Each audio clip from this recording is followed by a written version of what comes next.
qualidade. E para falar de tratamento farmacológico, nada melhor do que trazer um especialista em farmacologia clínica, que é o professor Glesley Vitor Lima Lemos, Muito obrigado. Com quem já tive o prazer de trabalhar mais proximamente, mas que nesse momento, pela necessidade de afastamento, estamos trabalhando online. O professor Glesley já ministrou cursos aqui para o Instituto Lapidar, então é um parceiro, é um amigo e é uma pessoa que sempre traz conhecimentos importantes para quem trabalha na saúde com medicamento. Para iniciar, vou fazer aqui a leitura mesmo rápida do currículo de professor Glesley para que todos conheçam. Professor Glesley Vitor é graduado em farmácia pela UFBA, especialista em farmacologia clínica pelo Conselho Regional de Farmácia do Estado da Bahia e Instituto Nacional de Estudos Farmacêuticos, INAF. É mestrando em Ciências Farmacêuticas pelo Programa de Pós-Graduação da Universidade Estadual da Bahia. Profissionalmente, é farmacêutico responsável da farmácia do Hospital de Base Luiz Eduardo Magalhães. É professor de farmácia hospitalar e farmacologia em curso de farmácia de uma instituição de ensino superior aqui da região, né, de Itabuna. Também professor do curso de enfermagem. Atualmente leciona módulo de endocrinologia no curso de pós-graduação em farmacologia clínica do Instituto Brasileiro IBRAS, e é uma pessoa que tem um conhecimento fantástico de medicamentos. Então, aproveitem para colocar aqui as suas perguntas. Bem, professor... Ok, gente. Alguns amigos meus entrando aí, ó. Que bom, pessoal, bem-vindo, viu? Obrigado pelo prestígio aí. Valeu, Murilo. Fica à vontade, Geraldo. Você ia fazer uma pergunta, pode ficar à vontade. Eu vou começar com uma pergunta básica em relação a medicamentos e diabetes. Nós sabemos que o diabetes é uma doença que precisa da ação ativa dos pacientes na sua melhoria de saúde, porque o tratamento envolve mudanças de hábitos, às vezes difíceis. Mas quanto aos medicamentos propriamente ditos, professor, quais são esses medicamentos? Quais são os medicamentos, não é isso? Isso. Pronto. Olha só, falar de medicamento do diabetes é uma gama muito grande de opções, né? Primeiro, vamos fazer o seguinte, ó. O diabetes é uma doença muito ampla, tá? A gente conhece, a diabetes mais conhecida é essa que a gente chama de mellitus, ou diabetes mellitus, que é a diabetes que é decorrente do mel, né, do açúcar, da concentração de glicose muito alta no sangue. Eu digo isso porque existem diversos tipos de diabetes. A gente tem o diabetes gestacional, tem o diabetes insípidos, né? Esse nome insípidos aí porque não tem, sem sabor, não é isso? E dentre outros tantos tipos de diabetes, o diabetes mellitus, ele estatisticamente, epidemiologicamente, ele é o mais importante de todos. Tá certo? Quando se fala de diabetes mellitus, a gente tem dois grandes grupos dessa doença que é estratificada da seguinte forma. A gente tem o que a gente chama de diabetes mellitus tipo 1, tá?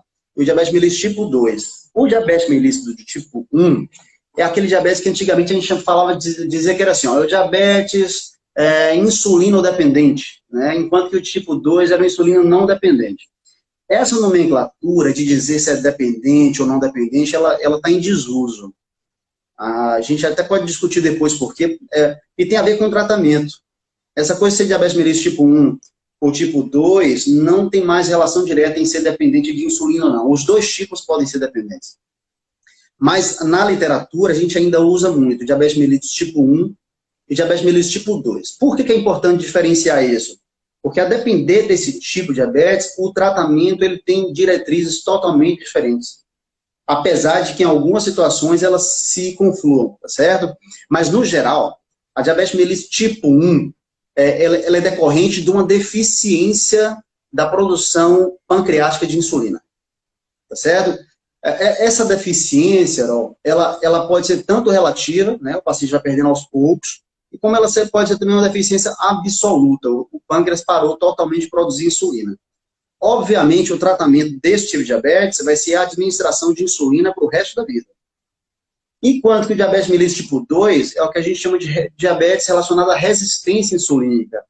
Isso significa dizer que aquele paciente ele produz insulina ainda numa quantidade razoavelmente efetiva em condições normais, mas que por condição dele estar se tornando diabético, os receptores da insulina, ou seja, a insulina ela não consegue mais desenvolver o efeito nos órgãos, porque onde ela se liga, que é o receptor, está resistente.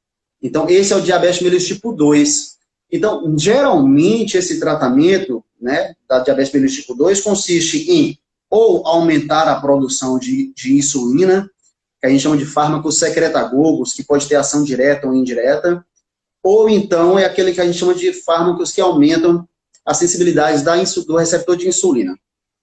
Para tentar falar de uma forma mais corriqueira, né, é como se fosse o seguinte, ó, se o paciente é aquele diabético que seja chamado do tipo 1, o tratamento dele consiste em administrar insulina, e tem diversos tipos, a gente discute sobre isso hoje também. Se esse paciente for diabetes mellitus tipo 2, é aquela que dá mais geralmente na idade adulta, para a idade senil em diante, esse paciente é bem provável que ele vai tratar com aqueles comprimidos orais, tá certo? E aí pode ser de diversas classes, aqueles que aumentam a nossa produção endógena de insulina, ou então aqueles que aumentam a atividade da insulina que a gente já produz. Então, reparem, são dezenas e dezenas e dezenas de medicamentos disponíveis aí para fazer o tratamento da diabetes mellitus. Beleza? Respondi a pergunta aí.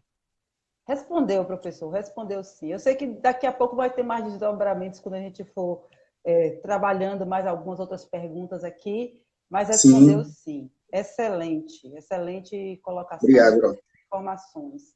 Agora, professor, a gente vê de uma Valeu, forma... Léo. Oi? O colega meu, Léo, entrou aí. Léo é um farmacêutico que formou comigo lá na UFBA em 2007, mas agora acho que ele finalizou já uma residência em cirurgia, está em Salvador ainda, é um grande amigo, está prestigiando aí, mandar um abraço para ele. Ah, certo. Então, tudo bem, fica à vontade. Sim, Ró, te cortei, me perdão. Não, vamos continuar. A gente pega de onde a gente parou, não tem problema nenhum. Nós sabemos, e é muito relatado, nós que somos, aqui temos, né, predominantemente estudantes e profissionais de saúde, nós sabemos e ouvimos falar e acompanhamos pacientes que relatam dificuldade e nós conseguimos perceber a dificuldade da adesão desses pacientes ao tratamento. Em relação a essas dificuldades, você poderia relatar quais são essas que estão diretamente relacionadas à não adesão do paciente? Repare só, ó, quando se fala de adesão, né, terapêutica, a gente tem algumas condições que a gente tem que analisar. Tem alguns que são limitantes pela questão financeira. O paciente não adere ao tratamento porque ele não consegue comprar o medicamento, ou então ele não tem acesso desse medicamento ao serviço de saúde, ou então ele não consegue, ele até tem o dinheiro, mas ele não encontra o medicamento para comprar. Né? Essa é a adesão menos comum, a falta de adesão menos comum. A mais importante, né, o mais importante motivo pela falta de adesão, geralmente são os medicamentos, são as reações adversas que os medicamentos causam. E repare só, quando se fala de reação adversa aos medicamentos hipoglicemiantes, né, ou então antidiabéticos, como queiram chamar, a reação adversa mais comum é a hipoglicemia, certo? Então, repare só, quando o paciente ele tem diabetes, obviamente ele tem, né, a principal característica da diabetes mellitus é você apresentar uma concentração muito alta, tá, de glicose no sangue, chamada a glicemia, beleza? Quando esse paciente começa a tratar isso, o início do tratamento consiste em modular a dose. Tá certo? O que seria modular a dose? O paciente vai ser mapeado pelo endocrinologista, preferencialmente. Se for diabetes mellitus tipo 2, pode ser inclusive por um clínico geral. E após ser mapeado, esse paciente, a gente passa a ter uma noção de quais são os momentos, os picos, e como é que é a rotina desse paciente para que ele desenvolva esses picos hiperglicêmicos. Então, ele começa a fazer um tratamento, né, de rotina, de horário, a depender de como a dose for manejada, esse paciente ele começa a reclamar de hipoglicemia. E entenda, ó, os sintomas relacionados à hipoglicemia tendem a ser mais severos do que a hiper. Então, quais são os sintomas da hipoglicemia? Tontura, fraqueza, dificuldade respiratória, tremores, o paciente desmaio, tá certo? Então, é um paciente que ele tem uma grande tendência a desacreditar no tratamento e ele perde, então, a adesão.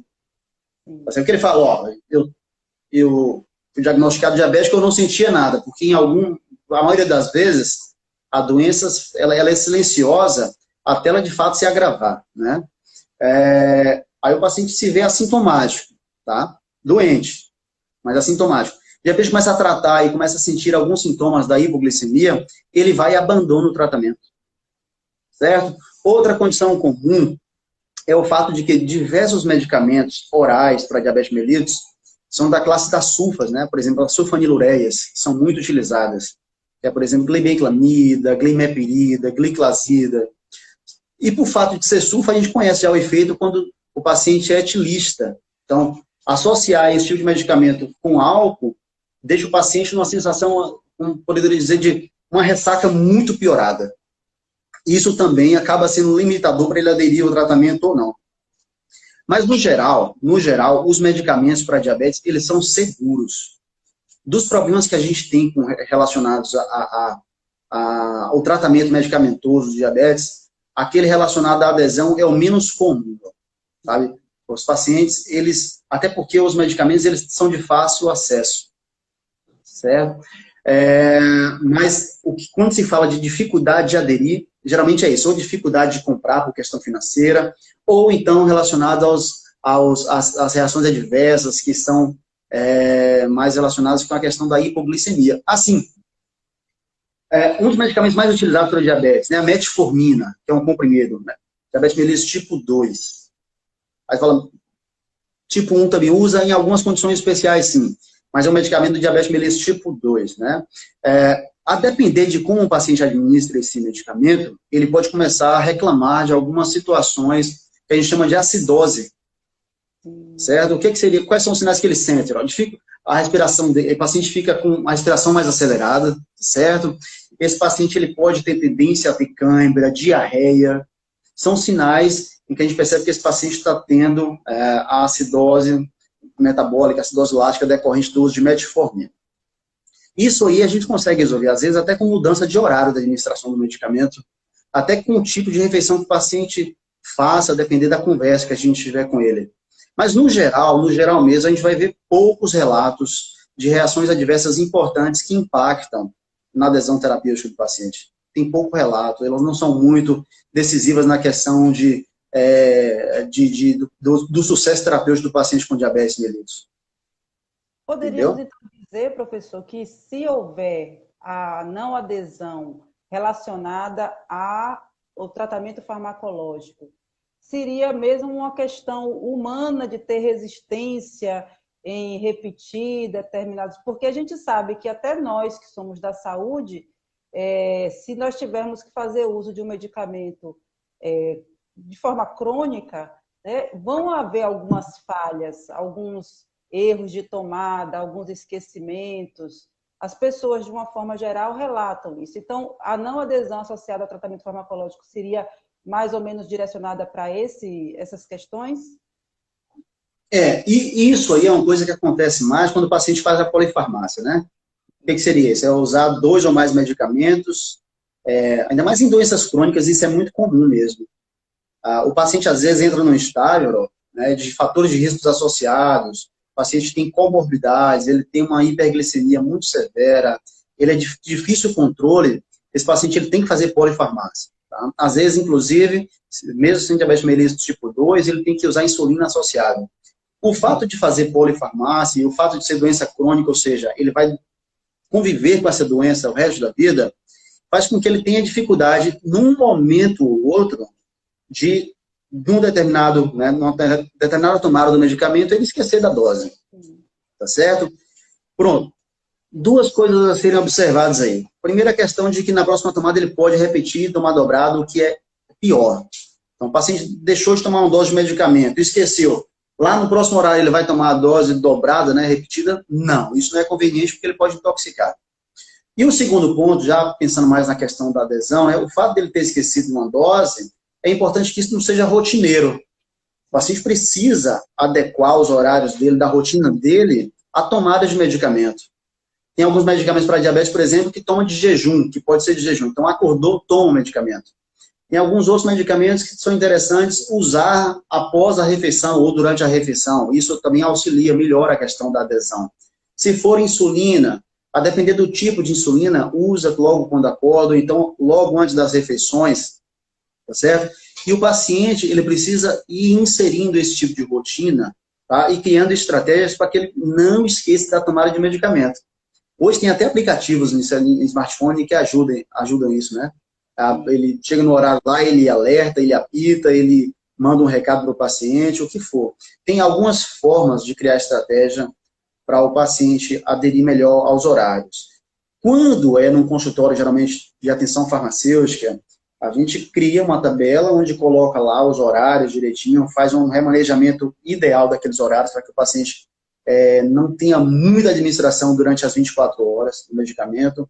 Às vezes, quando é paciente que não sabe ler, ou tem dificuldade de ler, ou dificuldade de visão, a gente sai colocando alguns desenhos, alguns adesivos. Então, existem estratégias para colaborar com a adesão terapêutica do paciente. Várias estratégias. Mas o mais importante de tudo é o paciente estar inserido nisso e entender a importância do tratamento. Então, a gente, como profissional de saúde, é sempre bom a gente não só informar o paciente que tem que tomar um medicamento, mas formar ele. Dizer para ele qual a necessidade daquele tomar um medicamento, naquele horário correto, seguir uma posologia, ter adesão terapêutica. Isso é importante, esse convencimento do profissional de saúde com o paciente. Tá certo? Isso melhora muito a adesão. Excelente. Beleza? Excelente, professor. Sempre. Temos aqui pergunta de participantes que estão aqui conosco na live. Jami Araújo, deve ser Jamile, acredito. Ela faz a seguinte pergunta, professor. Paciente pré-diabético, o ideal é entrar com medicamento ou alimentação e exercícios resolvem? Pronto. Boa pergunta, viu, Rob? Repare só. Quando a gente fala assim que o paciente tem uma glicemia, e essa glicemia dele vai até 100 miligramas de glicose por decilitro, é o que a gente considera normal, né? Quando o paciente começa a ter um estado da diabetes, a depender da literatura, a gente vai ver esse valor acima de 140 ou acima de 160, isso varia. Mas, em média, ali, 160 miligramas de glicose a cada decilitro de sangue, no jejum, já considera, tá certo? Existem outros testes, mas é só para a gente ter esse como parâmetro mesmo. O paciente, quando tem, então, entre 100 e 140, 100 e 160 miligramas de glicose por decilitro de sangue, ele não é nem considerado normoglicêmico, né? Ele não é normal, porém também ele não é diabético. Esse é o famoso paciente pré-diabético, certo? Repare só, o que as diretrizes orientam? Esse paciente ele vai fazer tratamento para o resto da vida, mas inicialmente ele não precisa tratar com medicamento. Então esse é o tratamento não medicamentoso. De que consiste o tratamento não medicamentoso? Né? Que no caso, pensando agora no paciente pré-diabético, mas que isso também é válido para quem tem diabetes. Então, é fazer uma alimentação controlada, né, muito bem balanceada, tanto de gordura e principalmente de proteína. Esse paciente tem que levar uma vida saudável. E atrelado a isso, ele tem que fazer atividade física, se puder. E geralmente pode. Né? Quando eu falo que não pode, tem muita relação com idade, com alguma limitação física, com alguma contraindicação médica, de cardiologista, por exemplo, tá certo? Mas esse paciente ele tem que mudar a qualidade de vida dele. E geralmente, essa mudança de protocolo, a depender da quantidade de risco que o paciente venha a ter, ele fica durante até 6 meses sem a necessidade de usar medicamento. Se ele conseguir controlar a glicemia dele somente com alteração do estilo de vida, esse vai ser o tratamento dele, e com acompanhamento. Tá certo? Acompanhamento de glicemia de jejum, a glicemia capilar, a hemoglobina glicada. Tá? Esse paciente vai ser acompanhado aí de rotina. Aí. Talvez, como a doença é progressiva, é crônica, vai chegar o dia que ele precisa tomar medicamento, mas enquanto ele estiver no estágio pré-diabético, não necessita. Existem algumas condições de maior risco. O paciente quando tem outras doenças cardiovasculares, coronarianas, doença renal, doença da retina, E esse paciente tem outros vários fatores de risco associados, como hereditariedade, etilismo, tabagismo, obesidade, idade. Quando soma tudo isso, a depender dos scores que esse paciente tiver, mesmo sendo pré-diabético, ele vai ter que fazer algum tratamento. Mas isso vai depender de uma avaliação mais profunda. Um paciente um paciente que precisa ser mais bem acompanhado e nem sempre deixa eu desligar uma ligação. Nem sempre os serviços de saúde estão prontos para acompanhar esse tipo de paciente. Então, geralmente, esse paciente não usa o medicamento, como está no protocolo. Assim como também a gente vai ver muita prescrição aí já iniciando um tratamento mesmo para paciente pré-diabético, o que não é muito conveniente. O mais ideal seria fazer um diálogo com o paciente e entrar num convencimento para que ele mude o estilo de vida dele e isso passa a ser avaliado, né? Mas isso depende muito do padrão de paciência, tanto do médico quanto do próprio paciente, né? E de diálogo, de conversa e com os profissionais de saúde. Boa noite, gente. O pessoal tá... Verdade. Passaram vários elogios aqui. Se der um tempinho, eu vou resgatar aqui para poder falar para você, professor, vários elogios. Obrigado. Tem ótimo professor. Massagem de ego. Não, merecimento, né, professor? Merecimento. Bem, vamos lá. Ai, Deus, saudade desse pessoal. Pois é, né? Vamos entrar agora no assunto insulina. Insulina, eita. Que você falou. Graças a Deus a gente tem insulina. Você falou do diabético tipo 1, tipo 2. O que a gente vê de uma forma geral, professor, é que a utilização da insulina causa desconforto para o paciente. É necessário, mas causa desconforto, né? E eu gostaria de saber, a insulina é utilizada apenas no diabetes tipo 1? Haveria algum outro medicamento que pudesse substituir a insulina? E por que que existem tantos tipos de insulina? É um combo de perguntas. Deixa eu anotar aqui, senão não perco. Pois não. A insulina, ela é de uso recente na prática clínica. Né? Coisa dos últimos 100 anos aí, a gente começou a usar a insulina, a bovina, a suína. Hoje a insulina é totalmente feita de forma laboratorial, certo? E aí a gente vê tantos e tantos tipos, daqui a pouco eu vou citar alguns para vocês. Quando se fala de uso de insulina, a gente já pensa naquele paciente que é diabetes mellitus tipo 1. Repare por quê. Vou até repetir, porque teve gente que chegou depois, talvez tenham perdido essa informação. O diabetes mellitus tipo 1, ela geralmente é ocasionada por doença... Nosso organismo, através do sistema imunológico, vai lutar, né, vai travar uma guerra contra as células beta pancreáticas. Então, é uma doença autoimune. Acho que a maioria das pessoas que estão acompanhando a gente aqui entende, porque às vezes eu fico buscando outros termos para que os leigos estão... Mas aí acho que todo mundo, eu não sei, enfim, é uma doença autoimune, Vamos beleza? fazer, professor. Se alguém tiver alguma dúvida no termo, coloca aqui. Me pergunte. Né, pergunta que a gente responde. Quer dizer, eu não, né? Pronto, perfeito. A gente responde. Então, olha só, geralmente é por uma condição autoimune a diabetes mellitus tipo 1. O que significa dizer isso? O nosso sistema imunológico começa a criar alguns tipos de citocinas em alguns tipos de moléculas que agridem as células beta-pancreáticas. Lá no nosso pâncreas, na parte endócrina dele, tem diversos tipos de células. É a célula beta que produz insulina, que é o hormônio capaz de tirar a glicose do sangue em excesso e colocar nos tecidos, né? Porque a gente tem que ter glicose. A gente não deve ter uma quantidade muito aumentada de glicose, tá certo? No sangue. Então, é importante que essa glicose entre para os tecidos para que nós ganhemos combustíveis. A glicose é o nosso grande combustível. Obviamente, ela está em uma condição de aumento no plasma, né, no sangue, isso causa, no decorrer da longevidade do paciente, uma gama de problemas cardiovasculares. Muitos, renais, oculares, cerebrais, enfim, um monte. Então, repare só, a insulina ele é o tratamento padrão de diabetes mellitus tipo 1, porque no tipo 1 da diabetes mellitus, o nosso pâncreas está parando de trabalhar. Na verdade, as nossas células beta do pâncreas estão já num trabalho praticamente falido. Então, não tem outra forma. Em que consiste o tratamento? Administrar insulina para esse paciente. Quando é no início da doença, algumas exceções ainda estão abertas, né? Apesar de que os protocolos clínicos não respeitem mais isso, como respeitava até pouco tempo atrás. A gente via administrar no paciente que é diabetes mellitus tipo 1, logo no início da doença, alguns medicamentos chamados secretagogos, como glibenclamida. Hoje a gente tem alguns outros mais novos aí, como liraglutida, que é o Victoza, coisa e tal, que é inclusive injetável também. São medicamentos que, quando usados, eles fazem com que nosso pâncreas, lá na célula beta, libere mais insulina. Mas isso só é válido se for no início do curso da doença. Quando o paciente vai evoluindo e o sistema imunológico vai degradando, debilitando cada vez mais as células beta, vai chegar no ponto que não tem mais como esse pâncreas desenvolver algum tipo de resposta pela célula beta. Não existe mais. Né? E o fato de não ter insulina produzida de forma endógena, no caso nosso mesmo, a tendência é a glicose sempre aumentar.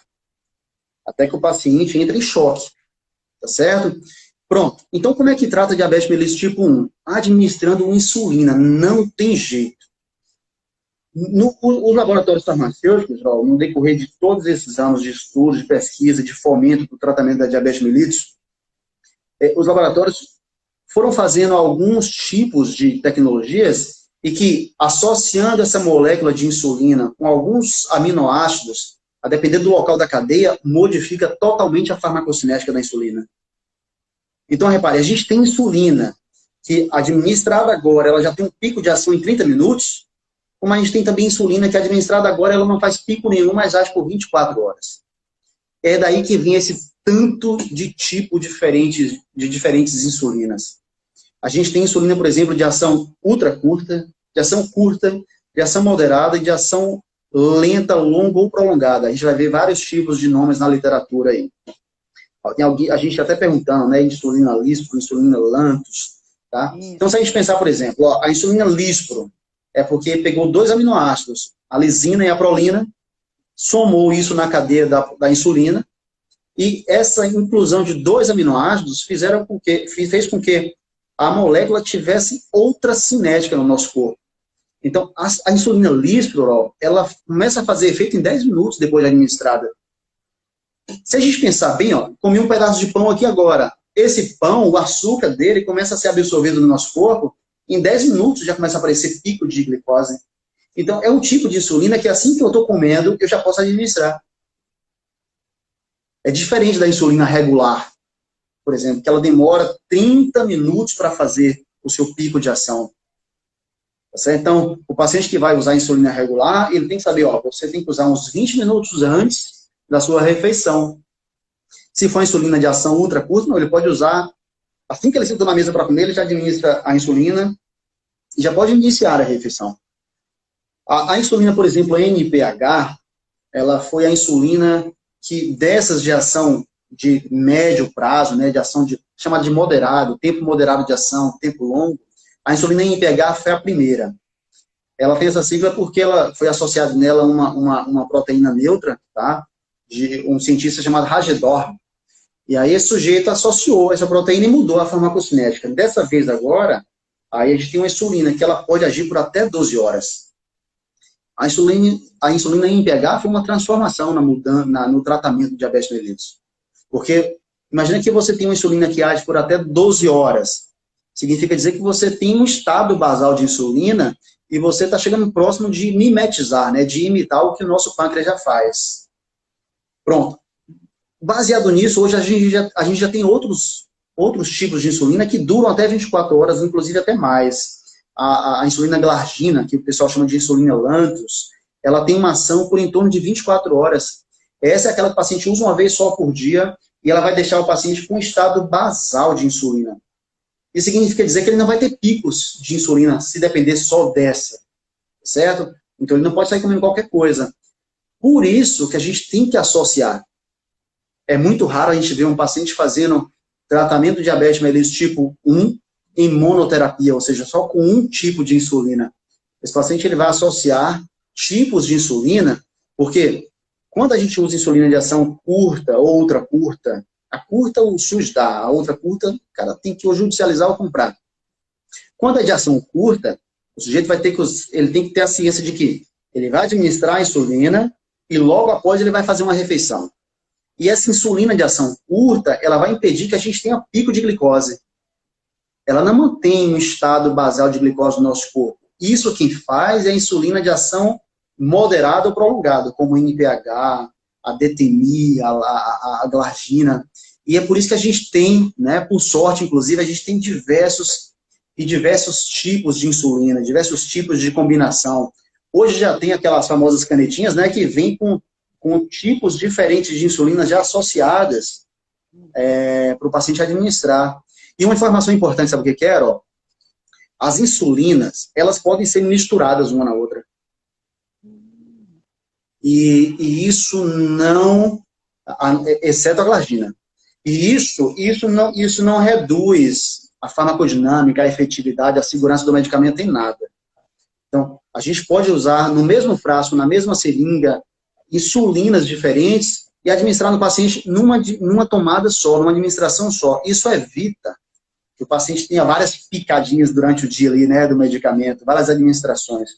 Então, essa informação acaba sendo útil porque tem muita gente que vai fazer de manhã cedo, acordou, uma dose de regular, outra dose de NPH e faz 2 administrações, sendo que poderia fazer uma só. Isso é uma administração com as 2 insulinas. Então, elas não é que elas são miscíveis, mas elas podem ser misturadas, elas podem ser aspiradas juntas na mesma seringa. Beleza? São diversos tipos de insulina, viu? Um monte de tipo. Mas, para a gente fechar e resumir esse conteúdo, ó, são insulinas de ação curta, insulina de ação lenta. Vai depender muito do objetivo do tratamento. Se a gente quer reduzir o pico glicêmico, que a gente chama de pós-prandial, né? Logo após a refeição, ou se a gente quer manter um platô da liberação de insulina e de controle de glicose no sangue. Ok? Ok, professor. Sempre uma aula. Pessoal, você está conseguindo acompanhar as perguntas aí, ó? Gente, tomara que a Carol esteja, porque... Tô sim. Beleza. Só uma ou outra palavra aqui que tá fugindo, mas a gente vai tentar aqui. Eu tentei recuperar aqui, mas não consegui. Eu estou com outro celular aqui para poder acompanhar as perguntas. Eu sabia que hoje a pergunta ia ser, né? Está bombando. Bombando. Aqui tem uma pergunta de Pedro. Por que a Secretaria do Estado não oferece a insulina tipo Lantus? Pelo menos na AB, não sei se está correto, só fornece a regular. No SUS, a gente sempre teve a regular e a NPH. No SUS. Só que se a gente pegar, por exemplo, a Rename de 2014, já tem lá a glargina inserida. Pronto. Todo paciente que está no SUS, ele vai ter como primeira escolha essas 2 opções, ó, regular e NPH. O motivo é óbvio, viu, gente? É custo. Olha, uma insulina regular, ela é, às vezes, 10 vezes mais barata do que uma insulina de ação longa com a glargina. Eu estou comparando preço, não estou comparando ação, porque elas são totalmente diferentes. Olha só, quando a gente fala de efetividade clínica, né, efetividade terapêutica, já tem diversos estudos que dizem o seguinte, ó, o paciente tratando com insulina regular e insulina em NPH, se ele fizer o tratamento correto, ele vai ter sucesso terapêutico. O paciente que está tratando como, por exemplo, substitui a regular por insulina lispro, e substitui a NPH por insulina glargina, por exemplo, ele também vai ter sucesso terapêutico. Agora, esse é um sucesso terapêutico acompanhado de mais comodidade. Vamos supor, ó, uma dose de glargina substitui 2 de NPH. O paciente que toma insulina lispro no lugar da regular é um paciente que ele vai ter mais comodidade no dia a dia dele, porque ele administra o medicamento, a insulina ali na hora que ele está fazendo, que ele vai iniciar a refeição. Não precisa ficar tão preocupado com o relógio. Tá certo? Então, repare só, o que faz o SUS não ter essas 2 insulinas de forma padronizada como primeira escolha? Custo. Porque quando a gente faz uma relação de medicamentos essenciais, de acordo com as teorias do uso racional de medicamentos, a primeira coisa que a gente deve, né, se preocupar é a efetividade. Segundo, e tão importante quanto a segurança, ou seja, efetividade diz o seguinte, ó, esse medicamento ele vai tratar a maioria das pessoas que usam. E segurança fala, ó, a maioria das pessoas que usar não deveria desenvolver reações adversas importantes. E terceiro ponto é custo. É engraçado que o custo está sempre em terceiro lugar, mas na hora mesmo do gestor assinar o documento, o custo acaba sendo o primeiro, né? Então, por que esses medicamentos não estão na lista? Eles estão na lista, mas eles não são a primeira escolha do tratamento. Porque eles são muito mais caros. Muito mais caros. A gente tem, inclusive, estudo aqui na Bahia. Estudo feito em Camaçari, uma série de casos, né? 14 pacientes que tinham judicializado o SUS, que foram acompanhados e tiraram essas insulinas, né? A Lispro, a Glargina, e passaram a usar a NPH irregular de novo, com acompanhamento, inclusive de farmacêutico. Os pacientes ficaram compensados clinicamente. Então, é possível tratar o paciente com regular, com NPH? É plenamente possível. Mas é mais cômodo para o paciente usar a insulina de ação ultracurta associada com a insulina de ação prolongada. Isso dá muito pano na manga, viu, Raul? Porque a gente já tem vários relatos de fraude na saúde por conta dessa judicialização. Então, a gente já viu quadrilha de médicos, advogados aí noticiando a condição que o médico prescreve, já tem advogado já trabalhando com um laboratório para entrar num processo contra o SUS, para conseguir. Então, isso é muito relativo, certo? Muito relativo. A gente espera que um dia o SUS regularize essa situação, né? Sim. Mas, para deixar até mais calmo, né, de repente tem alguém assistindo que faça uso, algum familiar faça uso, a insulina regular e a NPH são extremamente efetivas. É óbvio que nunca terá uma insulina que vai fazer, nunca não, porque já tem alguns estudos importantes e interessantes. A gente não tem insulina ainda que faça com que imite, né, mimetize plenamente o nosso pâncreas. Não tem. Né? Mas melhor com elas do que sem. Certo? Melhor com elas do que sem. São efetivas, são boas, são bons medicamentos. Beleza? Beleza. Bem, tem mais uma pergunta aqui. Pedro está colocando alguns outros complementos. Daqui a pouco eu pego os seus comentários, Pedro. E o AB que eu fiquei em dúvida aqui, que é a atenção básica, mas eu estava imaginando que seria a F, a atenção ou assistência farmacêutica, mas está aí tá valendo aí o comentário. Muito obrigada. Florisvaldo fez uma pergunta aqui, ainda sobre insulina, que eu acredito que não consigamos sair de insulina hoje, viu, professor? Vai ter que ter uma outra live. Já vou dar a cantada agora. O paciente que usa bomba de insulina pode ter uma alimentação normal? Pronto, ó. Repare, a bomba de insulina, inclusive, é um tema de alguns estudos que são bonitos até de ver. Existem bombas de insulina movidas por chip transcutâneo, que o paciente fica ali com um chip na pele dele, que esse chip vai medindo a quantidade de glicemia e vai liberando automaticamente.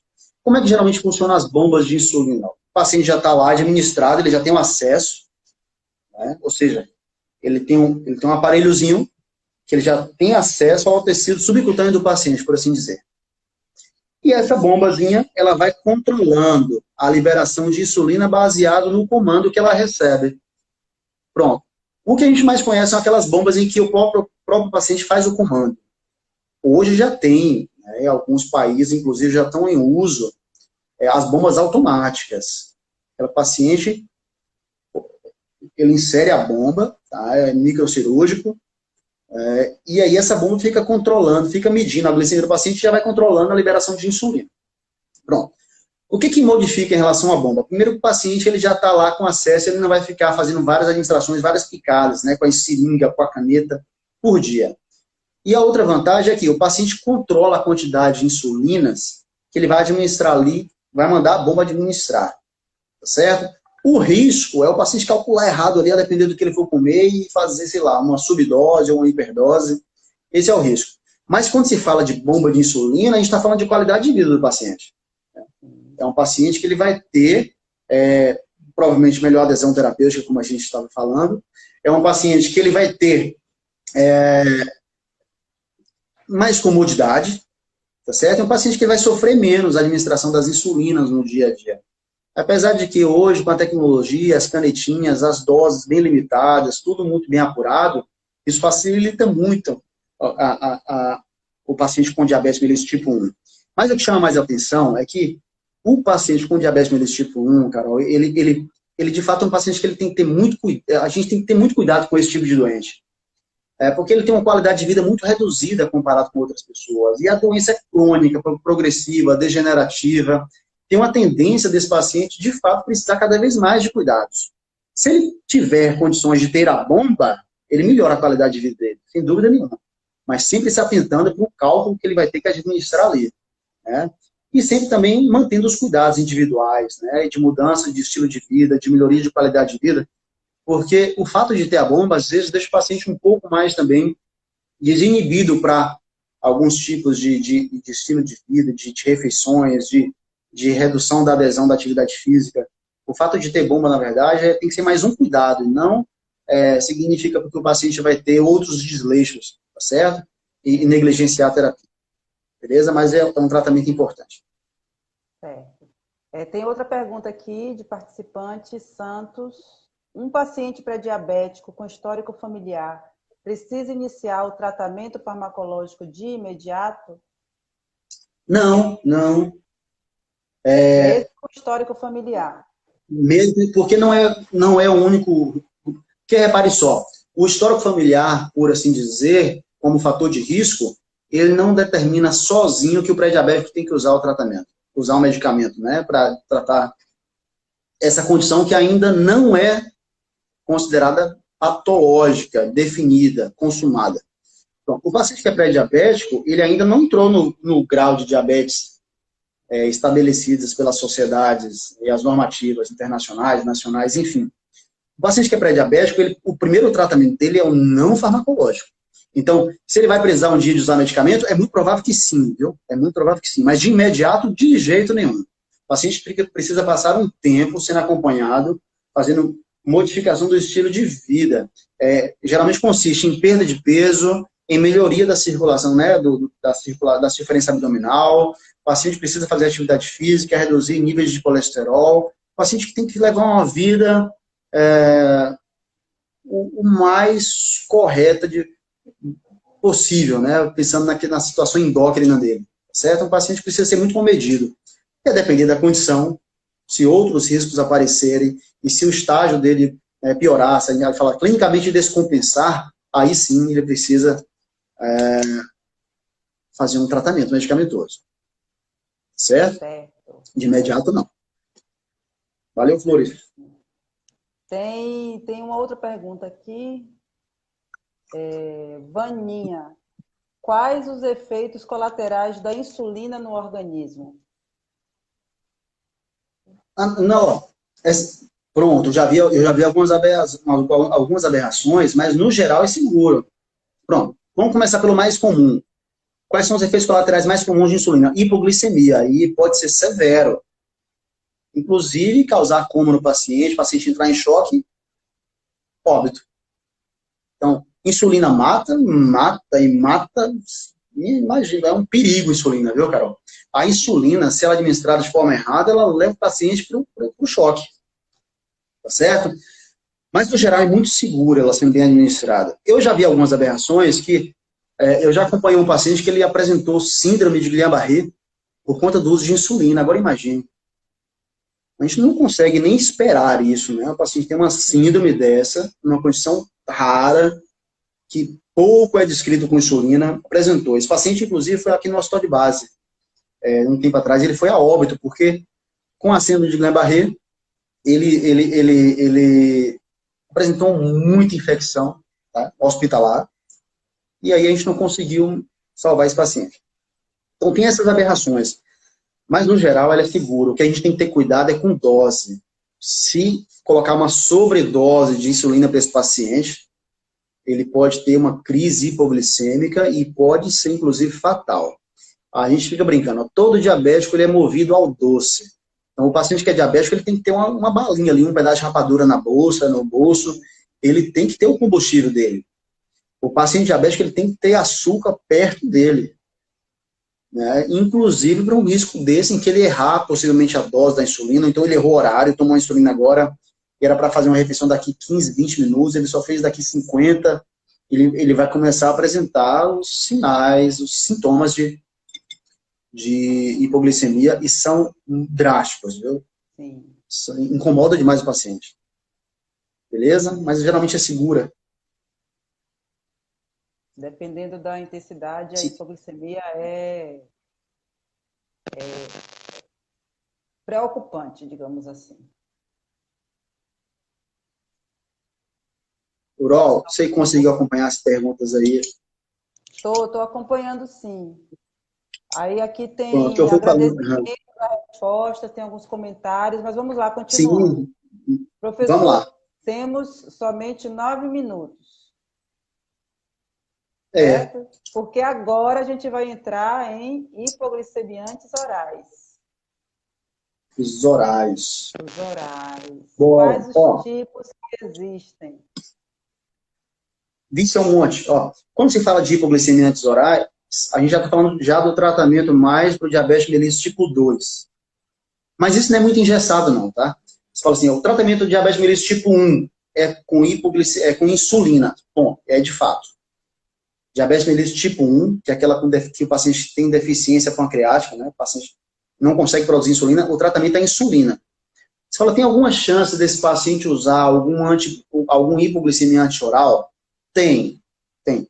Alguns casos em que o paciente é diabetes mellitus tipo 1 e ele tem obesidade, histórico familiar de diabetes mellitus tipo 2, esse paciente vai associar a insulina com alguns sensibilizadores de receptores de insulina. Mas isso é muito fora do comum. Então, o que é comum de se ver na clínica? Diabetes mellitus tipo 1 usa insulina. Diabetes mellitus tipo 2 usa o que a gente vai ver agora, que são os hipoglicemiantes orais. Pronto. Ó, imagina o seguinte, todo medicamento, a depender do peso, da idade do sujeito, ele tem uma dose ideal a ser administrada por dia, né? Então, os medicamentos, os hipoglicemiantes orais, eles são seguros, mas até determinada dose. Se chegou, por exemplo, numa dose máxima, Carol, ó, o paciente está usando metformina já em dose máxima, associando com outro fármaco em dose máxima e continua descompensado, esse paciente tem que associar os hipoglicemiantes orais à insulina. Então, é por isso que a gente não usa mais aquele termo de que o paciente é insulino-dependente ou não insulino-dependente. Não usa mais esses termos. O diabetes mellitus tipo 1 e o tipo 2, eles acabam sendo dependentes de insulina. Depende do estágio da doença. Então, olha só. Quais são os tipos de hipoglicemiantes orais? Tem vários, vários. Para facilitar o entendimento, a gente pode considerar duas grandes classes. A gente fala assim, ó, existem aqueles que são secretagogos, ou seja, estimulam a secreção pancreática de insulina, assim como também existem aqueles que são sensibilizadores dos receptores de insulina. Eu vou usar o nome de alguns fármacos só para o pessoal entender o que eu estou querendo dizer. Os fármacos secretagogos podem ser glibenclamida, glimepirida, sitagliptina, gliclazida. O que eles fazem?